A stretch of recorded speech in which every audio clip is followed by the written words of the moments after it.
government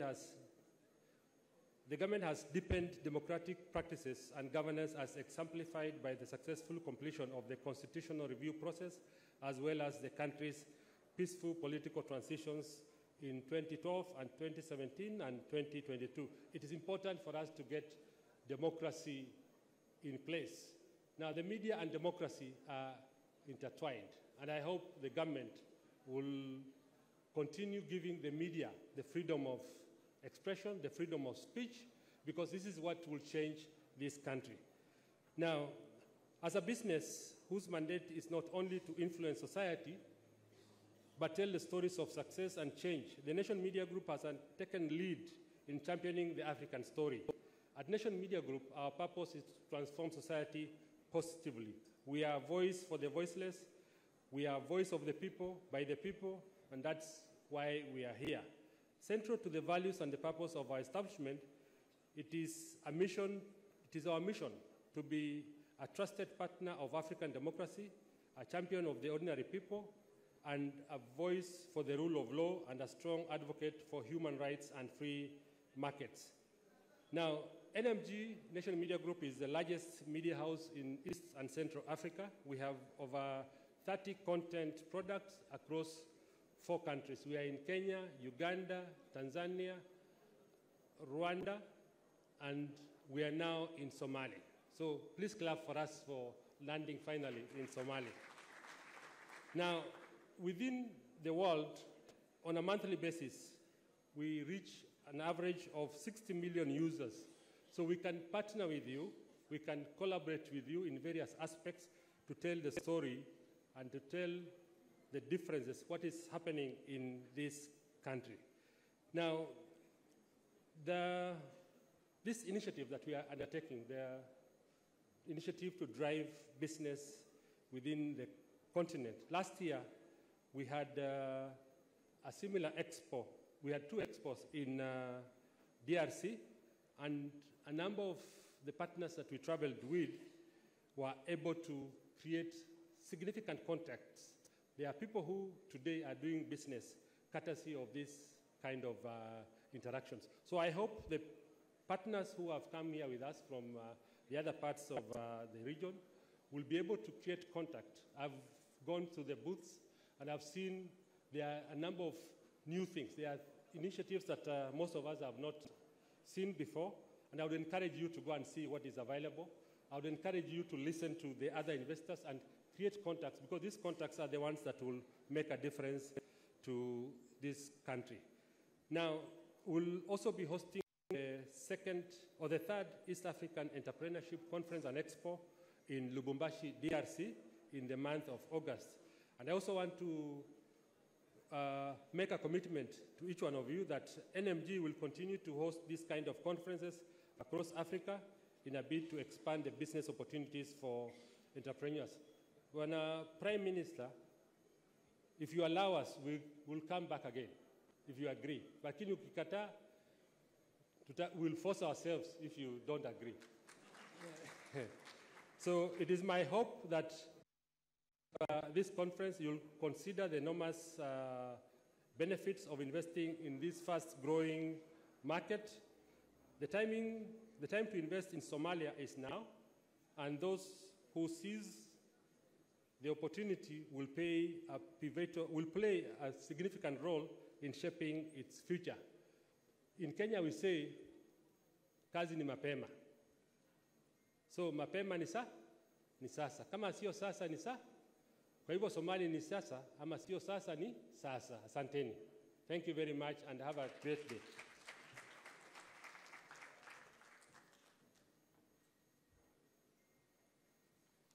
Thank you so much, Mr. CEO. And now, due to time, I would like to call His Excellency Mahmoud Abdurrahman Sheikh Farah Benabena, Minister of Planning, Investment and Economic Development, to give his remarks and invite His Excellency the Prime Minister.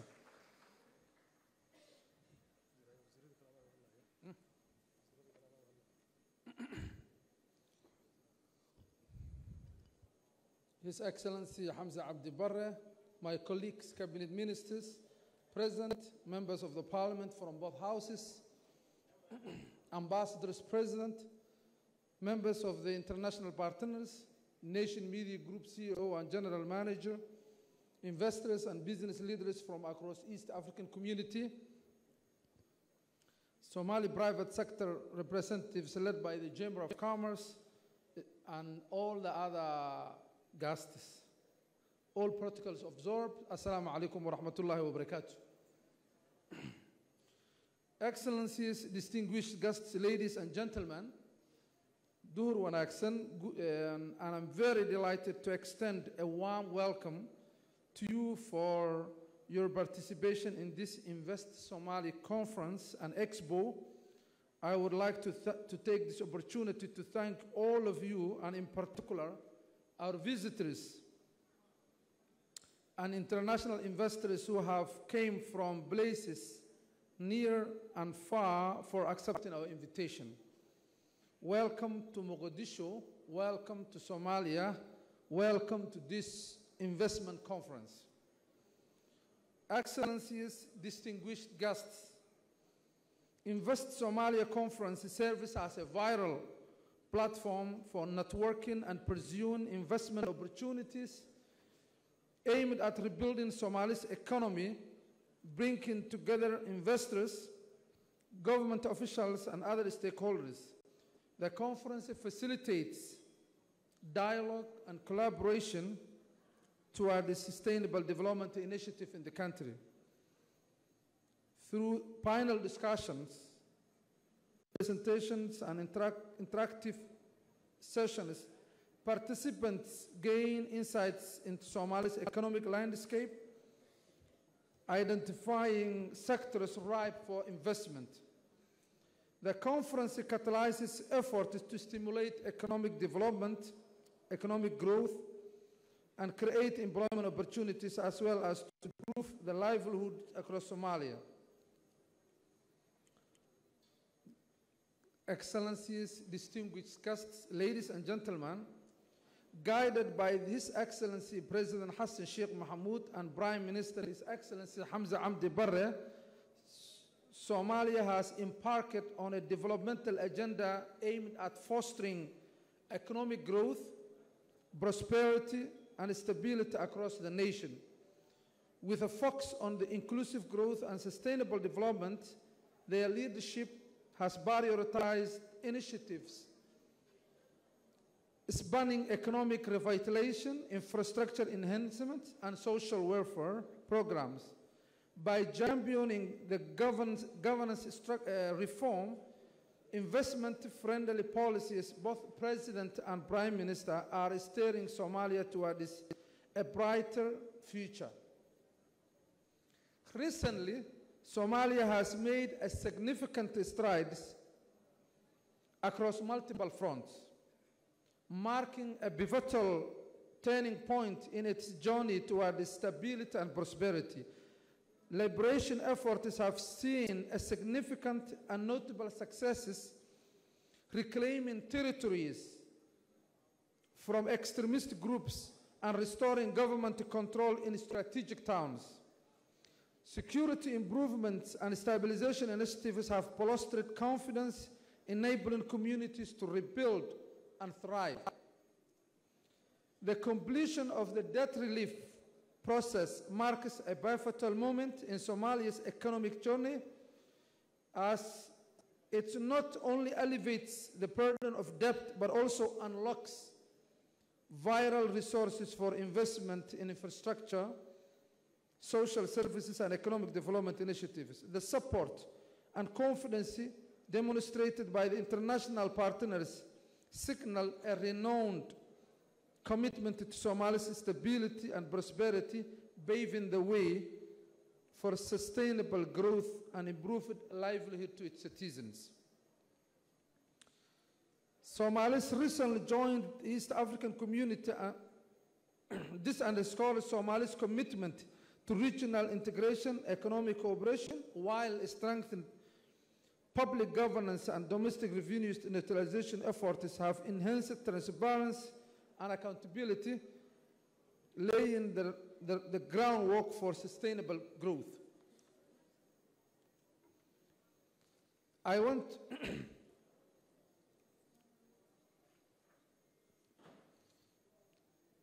Overall, I just few Somali to my Somalian fellows. Marka hore waxaan rabaa inaan halkan ku soo dhaweeyo ganacsatada nooga timid maalgashatada nooga timid dadka daneynaya dalkeena Soomaaliyeed inay maalgashtaan oo nooga soo safray wadamada diriska ah East Africa Community ee halkan maanta joogo anigoo aad iyo aad ugu faraxsan shirkan oo aan ka shaqeynayay 2 bilood oo la soo dhaafay oo ay nala shaqeynayeen ama nagala market gareynayeen inay nagala soo qayb galaan the Nation Media Group oo CEO-geeda Stephen halkan ka hadlayay anoo ku hadlay magaca dawladda waan u mahadcelinayaa teamka mediaha Nation Media Group ay madaxda halkan ka joogto waxaan rabaa si gooni inaan ugu mahadceliyo ganacsatada inooga timid wadamada kala duwan ama wadamada kale intoon East African ka ahayn laakiin daneynayay safiirada halkan noo jooga oo nagala soo qayb kala shirka oo martida halkan inooga ah qof kasta mansab kasta iyo role kasta oo ku yimidba waxaan rabaa si khaas ah inaan ugu mahadceliyo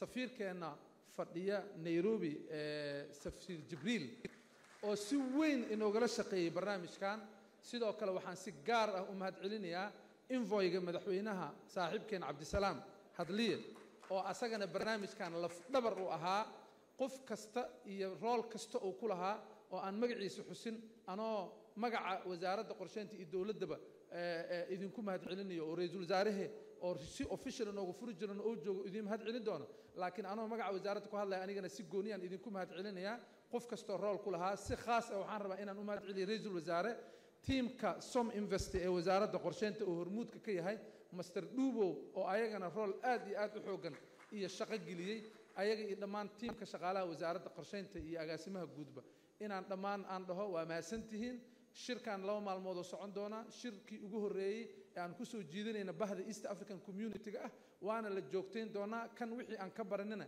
waan ku sii jeegdan doonaa aadana u mahadsantihiin haddana waxaan rabaa inaan ku soo dhaweeyo ra'iisul wasaare Xamza Cabdi Barre inay ila soo dhaweysaan inuu si official inoogu furo shirkan insha Allah soo dhaw ra'iisul wasaare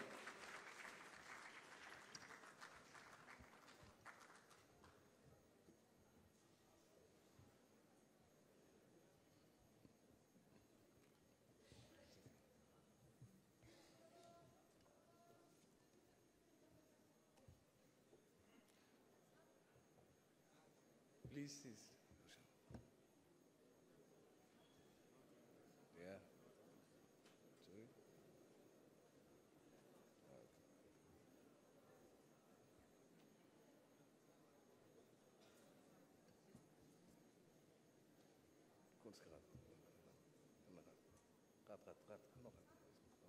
Thank you.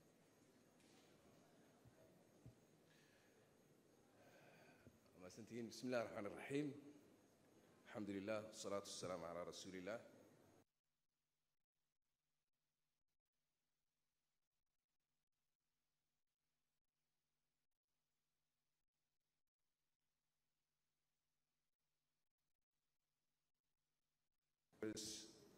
of the diplomatic corps, distinguished investors and business leaders from the East African community,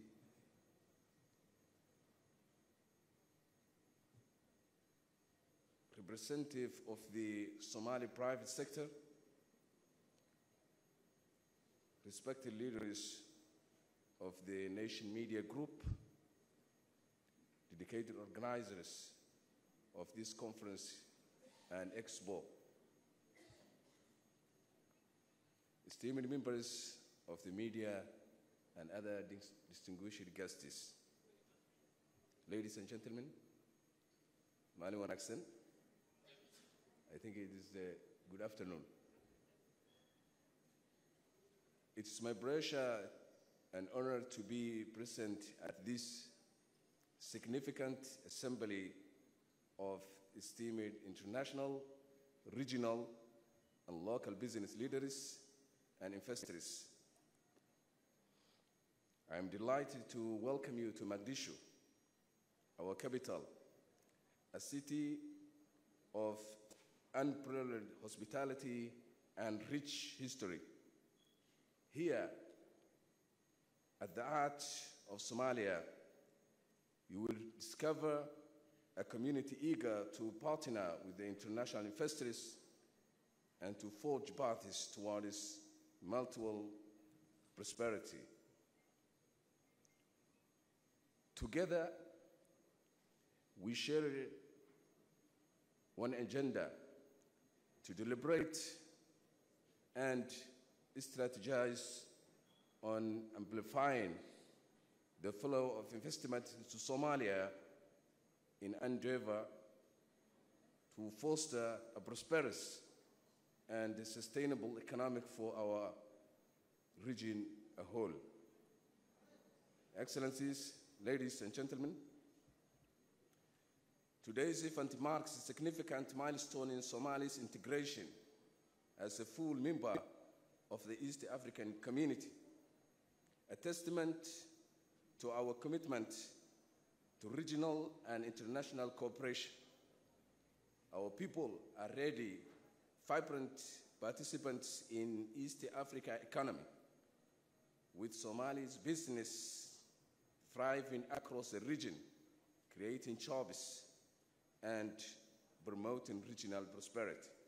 Today, Somalia invites you to explore these growing opportunities, a market overflowing with potential and eagerly awaiting pioneering investors.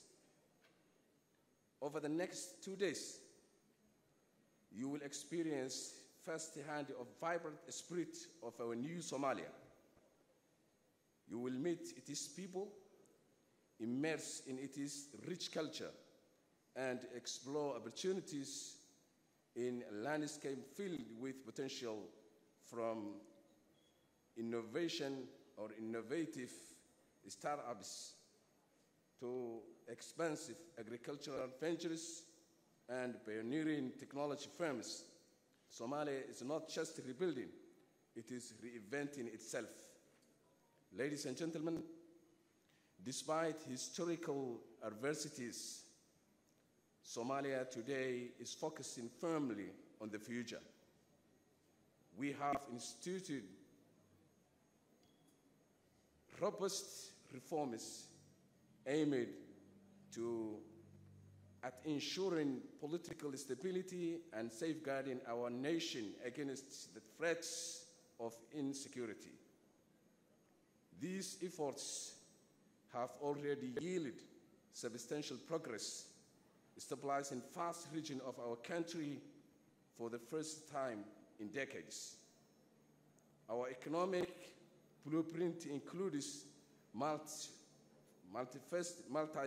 strategies designed to encourage growth driven by the private sector, supported by the government. And amidst the complex challenges of today's global landscape, we have streamlined business process, enhanced our legislative framework, and reinforced our protection for investors, efforts that underscore our commitment to creating a conducive investment climate. Globally, restrictive investment policies have been estimated to reduce the worldwide economic output by nearly 2%. In contrast, amidst the global pressure of economic uncertainty, geopolitical instability, climate change, supply chain disruption, and persistent inflation, our approach has been decouple, de-risk, and intensify foreign investments.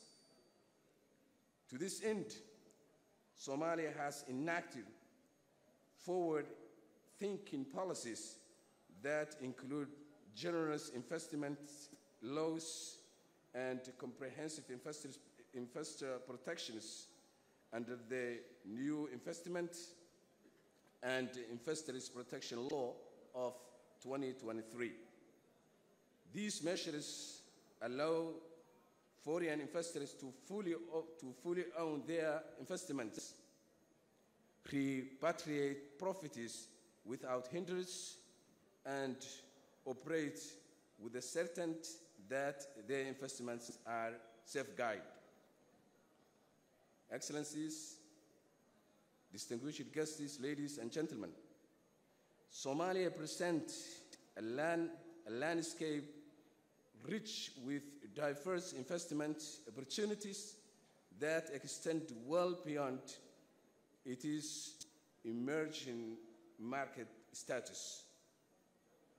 The nation is notably poised for growth across several dynamic sectors. Somalia is home to an impressive array of natural resources, offering fertile ground for agricultural and livestock investments. The country possesses approximately 8.5 million hectares of arable land ready for agricultural expansion and innovation. With an estimated 57 million heads of livestock, the livestock sector is the cornerstone of the Somali economy, supporting livelihoods of a large portion of the population. Somalia's extensive coastline, stretching over 3,333 kilometers along one of the most strategic maritime routes in the world, places the country at the heart of the major global shipping lanes. This geographic advantage enhances its potential as a key player in the international trade and logistics. Somalia's geographical location also offers significant potential for renewable energy development, particularly solar and wind energy. The country enjoys more than 3,000 hours of sunshine a year.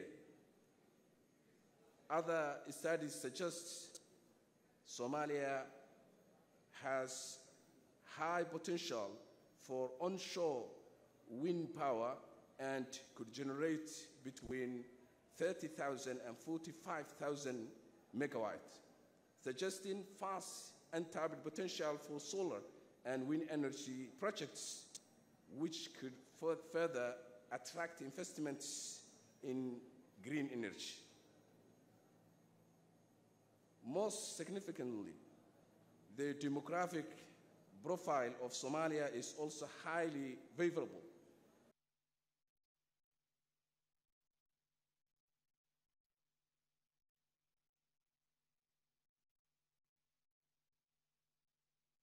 Tech-savvy workforce is eager to engage with new technologies and innovations, offering a resilient foundation for the private sector. Together, these opportunities create a promising investment for investors looking to enter a market with higher growth potential, strategic geographic positioning, and the wealth of natural resources. Ladies and gentlemen, as we look forward to enriching discussions and promising partnerships, I am optimistic about the productive exchanges that will emerge from this gathering. Together, we can build a framework for collaboration that transcends borders and benefits all our people. I extend my deepest appreciation to the Somali Investment Promotion Office and the Nation Media Group for their roles in organizing this landmark event. Thank you for your attention and participation. Now, I have the honor to officially declare the event Somalia Conference, the Invest Somalia Conference and Expo 2024 open.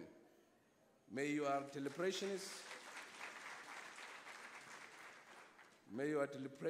and fruitful, and your time in Somalia inspiring. Thank you very much.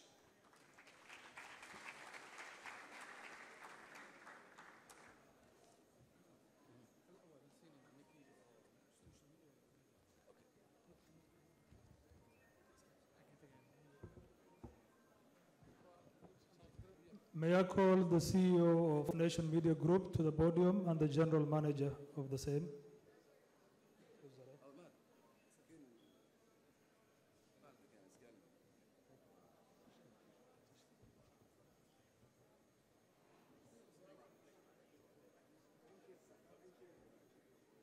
We request the media to come to the front row.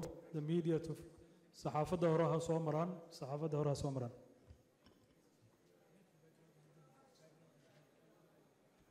qolada screenka waxaan ka codsanaynaa inay damiyaan shaashadda.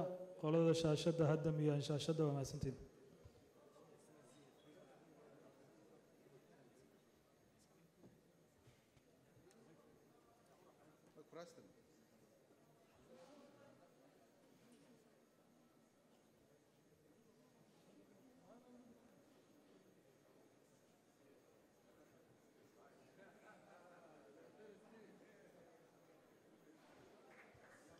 Mr. Absalam Hadliye, Wazir Hadliye, podium Kaimau, Wazir Hadliye.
Ladies and gentlemen, we are going to break for prayers and lunch, and then we are going to reconvene again here so that we can formally start the event.